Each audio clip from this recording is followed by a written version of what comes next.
very much for joining us. I can't remember what else. We had other things on for today. I just can't remember what they were. Tom Patton, Dairy Specialist at Teagasc. Roberta McDonald, Sustainability Manager at Arrivo. Brian O'Riordan, Sales Manager at Lely. We have Ger Kwan, Dairy Chair at the ICMSA, and Tom Phelan, Dairy Chair at the IFA. Thank you all very much for joining us. Joe, if I can go to you first. It's been a very difficult year, Joe, for dairy farmers. Can you just describe the situation on the ground at the moment? On the ground at the moment, Claire, it's very much a north-south divide, I would say.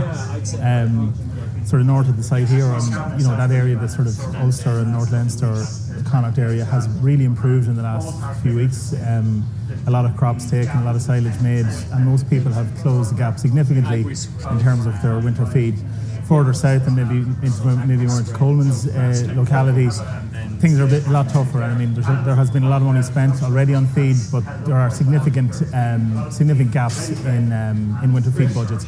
Siobhan Cavan and Teagasc ran a survey over the last couple of weeks to try and gauge that, and ballpark figures, you're saying that the gap is about 10% to 15% in the northern part of the country, probably more like 25, maybe up to 30% on average in the southern part of the country. So we definitely have a split there. Animals have performed well, production has held up quite well, but there has been a lot of feed already fed, and the winter feed situation is looming large, I would say, on a lot of farms.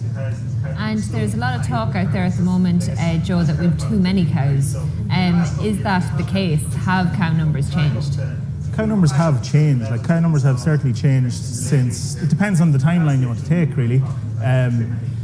If we go back to 1988, in 1988 we had about the same number of dairy cows as we have now. Okay, so obviously through the early mid-90s and into the 2000s, cow numbers slowly declined with quota system in place as cow productivity increased. So in the last couple of years we have had an increase in cow numbers, but we're back up to sort of the levels that we saw in the late 80s, early 90s. And at that stage, really, we weren't talking about too many cows. Now, having said that, there are probably some farms in individual cases that probably have too many cows. But that's a tactical thing for each farm rather than an industry thing. So, look, we're coming through a historically bad year for grass growth. We've had 2 or 3 weather shocks. And even with that, parts of the country are now have enough forage and certain parts don't. So the scale of the gap is a lot in a sort of an annual figure. The scale of the gap's not nearly as big as what people might perceive. So this is a tactical issue rather than a strategic one, I would say. Ger, ICMSA, can I just bring you in there? Can the processors do more to support dairy farmers at the moment? I suppose the obvious way for them to support dairy farmers is increase the price, and of course we see a gap opening up now between what all were paying at 33.5 and most of the co-ops, especially the 3 big ones, sticking around 32, and we feel that they're off the mark on that, because I am actually what we call the drought belt, and we have no grass actually as of yet worthwhile. We're still stop feeding silage to the cows in the last Monday, just for a week, and there isn't enough grass in front of them. We're restricting grass, and we supplement it with ration. And the cost of that is rising as well. So the margins that dairy farmers will have at the end of this year, I think they'll bear no relation to what we had last year. And I think the co-ops need to bridge that gap, because if we don't make a decent margin, we just won't be able to get out this year without massive debt on the farm. And if that debt is there roll into next year, it'll stunt development and stunt any kind of growth, potential growth that might be there. Now, I preface that because I think growth probably will probably slow down big time for some reasons. Farmers see themselves in a bad patch for 12 months, and they say, look, more expansion means more problems, more hassle, more feed, more costs. And I think we want to be careful that we don't throw the baby with the bathwater, in the sense that we are a farming community that are producing milk off grass, and to change that equation to producing milk off grass and increasing the proportion of meal within that feed will probably dent our reputation as a food producing country totally off grass. We've built on that, we have developed that.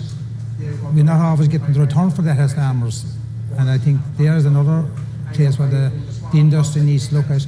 We've been asked to jump through every hoop and jump you could think of, and the industry has not really responded. Like we'll say, we're still only taking a commodity price for milk, and there's added value outside there which we feel is not being passed on. And you can see it from the Ornu index there for the month of August, there's 33.5, and the other co-ops is there around 32. There you go, probably 32.5 because they're paying a 5 cent bonus on top of the 32. And you have probably one of the smaller co-ops like Lakelands paying 32.78. And like we have down there, is big beautiful or is big great? As far as it comes to paying farmers, they hadn't where they should be. Tom, I'll bring you in there as well. What are your members saying in terms of support by the processors during this very, very tumultuous period that dairy farmers have undergone and are still undergoing in terms of extra costs? Well, listen, the ultimate arbitrator of how farmers are coming through this is the price they're paid for the milk. That's how they do it for co-op. But alongside that, co-ops, some have been fairly innovative in the support they're giving farmers on the ground regarding importing fodder, credit schemes, various initiatives like that. But at the end of the day, there are huge bills out there on the farm to be paid. And there's only one thing to pay those bills, and that's the price they get for the milk. So that is ultimately what the support the farmers need. And what about morale at the moment, Tom? What's morale like? Well, listen, farmers are a fairly resilient bunch. They've come through what is probably the most unprecedented year that we've had in living memory. And despite that, milk production is not back massively across the country. And actually at the moment, we will, on a weekly basis, we'll be ahead of last year, maybe 10-11% in certain parts of the country. So I think farmers are putting their heads down and getting through this. They haven't given up, but they're under enormous pressure. The stress levels in farms are substantial. But they worked through their ways through the storm last October, through the snow, and now through the drought. And we will work our way through this, and they need help to do that. But at the end of the day, farmers, I think their ambition is to continue farming as they are and continue supporting their farmers. Roberta, I just wanted to pose a question to you on the back of a bumper year for the dairy sector last year, where incomes were quite high, the highest of all the sectors, average of 90,000, and Teagasc have projected that incomes will reduce by about 50% for this year. How sustainable is the dairy sector as it stands at the moment? Well, I suppose, Claire, it's nearly to echo some of the points that were made previously. You know, it does depend farm to farm and enterprise to enterprise, and particularly I can speak for our own area in the northwest, where Arrivo cover goes from Donegal down to Galway, and you have quite a significant range in terms of how people have been affected. We've seen half of the growth so far this year in some areas, and it's been doubled in others. So say you even take Westmeath versus Donegal. You know, in terms of sustainability, of course, like this is absolutely essential that we're able to bring dairy farms and the industry and everybody is sustainable together, because it's not about, you know, just the processors talking about sustainability and this term, I suppose, that people are often wondering, what does it even mean?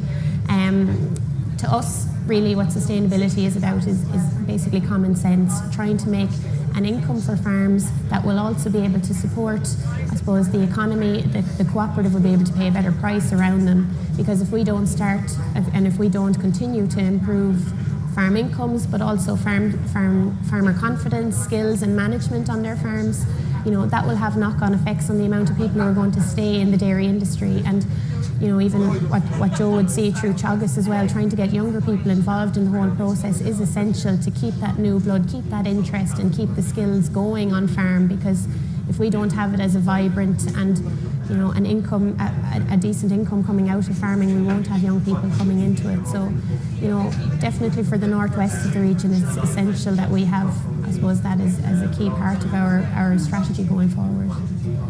Coleman, can you describe for us the feed situation on the ground at the moment? In the southern part of the country, which is the area that we live and survive in, we have produced a significant extra quantity of feed this year over and above the previous year. A lot of that is extra compound feed, but also a hugely significant quantity of straight ingredients that were ordered pretty much by customers during the drought period. to try and make up deficits in grass production.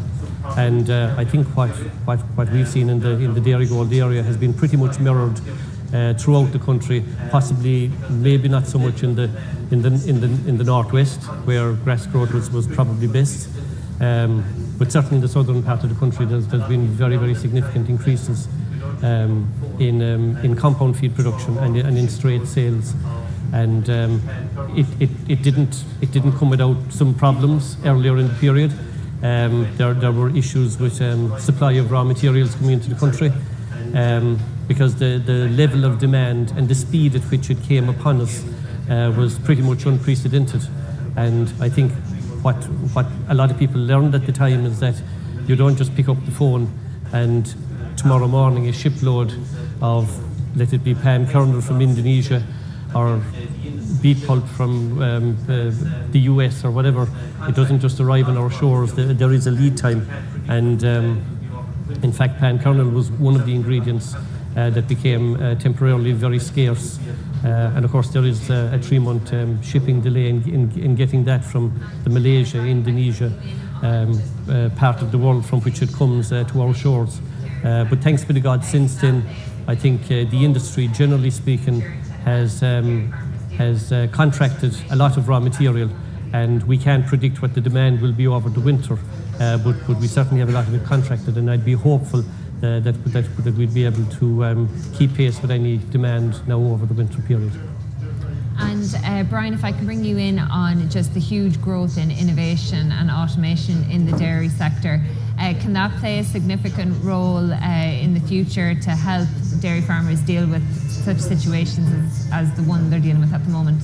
Yeah, well, I also operate a dairy farm, so I'm a dairy farmer myself, and the dairy farm that's there now, guys that I went to college with that went back farming, they're very discerning buyers. They're guys with huge skill sets, and they're trying to grow their businesses, and often trying to grow their businesses. There are challenges in trying to find people with the same skill sets as themselves. So they're very discerning buyers. So what we have to do is we have to offer them solutions that actually stack up and that provide return on investment, and they can safeguard their farms and give the sustainability that Rina was alluding to there.